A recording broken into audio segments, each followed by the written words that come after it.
Welcome to another nature workshop, and believe it or not, this is the perfect weather for our nature studies today, because the Exploring Nature with Children curriculum this week is all about weather, and specifically the water cycle and clouds. So yep, perfect time to do this.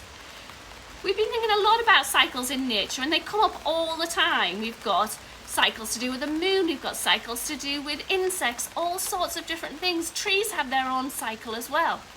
And water is no different. It has its own cycle that goes around, a kind of a pattern or a rhythm that keeps going round and round. That's what nature is really great at doing. Another way we can think about cycles is as stories, the kind of story of how things change and grow. And we have those stories too. There are stories that we might have seen, especially in the last year or two, when life got really strange with the coronavirus. People changed and grew, and then we would see them after a while and kind of be surprised at how things had changed and grown. So this week, that's what we're going to think about. We're going to think about those stories in nature like the water cycle, and stories of our own about how we change and grow. There are lots of different ways that we change and grow. Our bodies change and grow all the time. They might get wider or narrower or taller, sometimes even smaller. All different ways that our bodies can change, all really amazing, beautiful ways that they can change.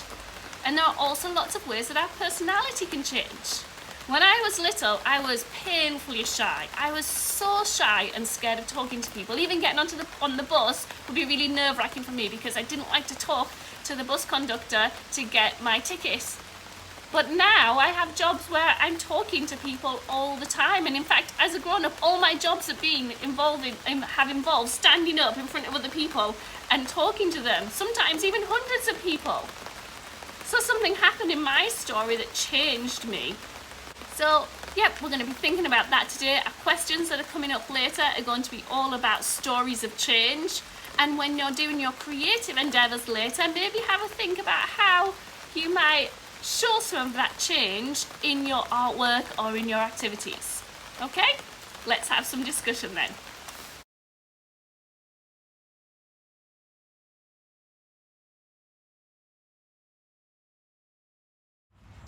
Question number one is an easy one to start off with. What are your favourite stories of change to see in nature around you? We love seeing the horse chestnut tree change and the conkers develop. What do you like to see change around you? Question number two requires a little bit more thinking, so I've taken a sit down while we talk about this. Now, there are times we go through change, either because things change around us or because we change, that can feel really difficult and hard. So I thought we could have a think about that. If you want to, this question you can just answer in your head, but if you feel comfortable with the people around you, then you can talk about it as well. Talk about a time that you went through change or change happened that was really difficult. For me, that was when I travelled. I moved from Britain to America for a few years, and I went from being a teacher to being a student, and that was a really difficult change for me. I found it a really difficult adjustment, and Americans had a very different culture than me, and it took a lot of getting used to. So that was a change that was really difficult for me, but actually it made me a much better person. I was more able to understand other people because I'd met lots more different people and I'd gone through lots of different things. So what changes have you gone through that you found difficult? This third question we've discussed in different ways before, but it's about us, how us as humans can impact things around us. So are there any ways that we might help, harm or hinder some of those stories of change around us?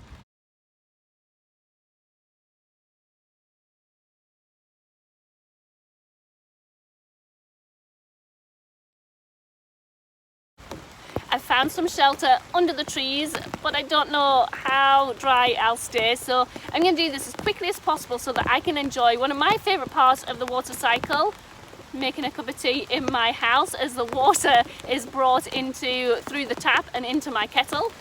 So before I do that though, let's do our 3, 2, 1 challenge. This is to help us connect, not just connect with nature, but to use that to connect to ourselves and connect to other people. And it's amazing to see how that's, well, all connected. And that's one of the main things that I want to achieve in these nature workshops, is for us all to understand that the things that we learn about can impact how we live in the world around us. Anyway, let's get to it. So our 3, 2, 1 challenge is all about those stories of change and growth, of transformation around us. So first thing, as usual, 3 things to spot. 3 stories of change and transformation. You might think that's really easy to notice because we can often see change, can't we? We can see the way that the butterfly comes out and emerges. We can see how the leaves and blossom and start to grow.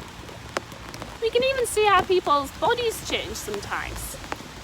But that's not always the way that you can find out about change. Did you know that when a moth is inside that cocoon, we might be learning about that next week, when it's inside there, there does so much changing that we can't see. It completely changes its whole biological makeup. It's amazing, but no one sees that. Just as well, there might be change that we're going through that no one else sees. It might be change that feels difficult. It might be change that makes us feel sad and no one else knows. That can be hard sometimes to spot and to understand. Or it could be changing how we're understanding and what we might change our minds about what we agree or disagree with. And sometimes we do that inside first before we share it with other people. So try and look for some of those, I suppose, sneakier stories of change where they're kind of happening behind the scenes a little bit. Don't be nosy, don't go and ask people how are you changing. Are you feeling sad right now? We need to be compassionate and considerate with how we understand change, but you might notice in nature some of those secret changes that are happening behind the scenes. And someone might share with you how they've changed and you might not even realise. That could be a story of change that you've seen. 2 things then, let's think, what could we do for our 2 things?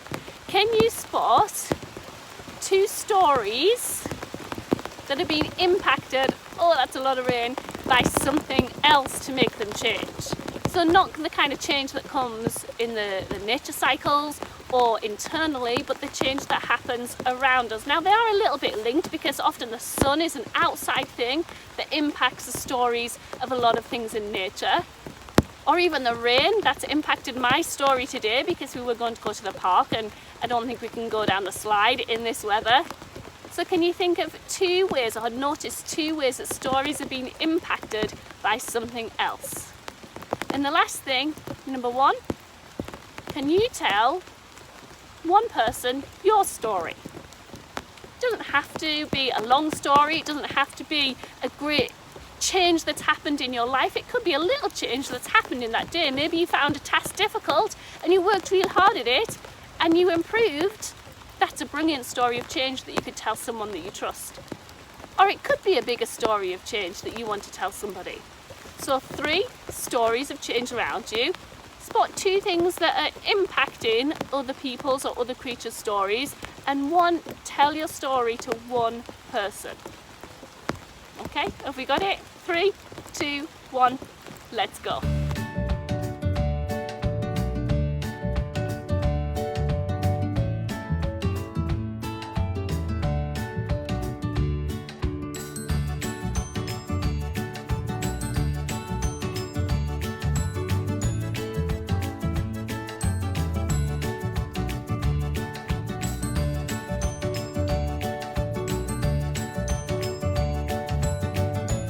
It's time to create now. A good recipe for that is thinking about what you've experienced on your nature exploration, what you've observed and what you enjoy doing, and put them all together to create your artwork. Here we are experimenting with some different ways of applying paint to try and create a texture on our clouds here.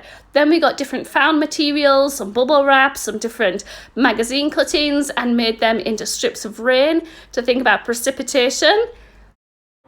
One thing we enjoyed doing all week was using this cloud spotter from Twinkl to just record what clouds that we found, and we made a poster of our findings as well.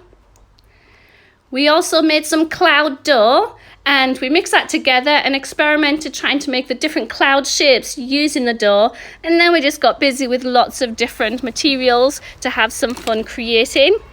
We made some watercycle wind socks, so you'll see here how we did it. We drew it out and then we turned it into like a lantern and hung some raindrops from it. That was really great to do. You could also use some of the activities from Twinkl. We played a great game, a watercycle game, and made our watercycle wheels as well. We had lots of fun. So here's some ideas to get you going, but you can do whatever you want. Even just playing in puddles is a great way to create splashes and movement and all sorts of things. So have a great week and have fun exploring. Thanks for watching.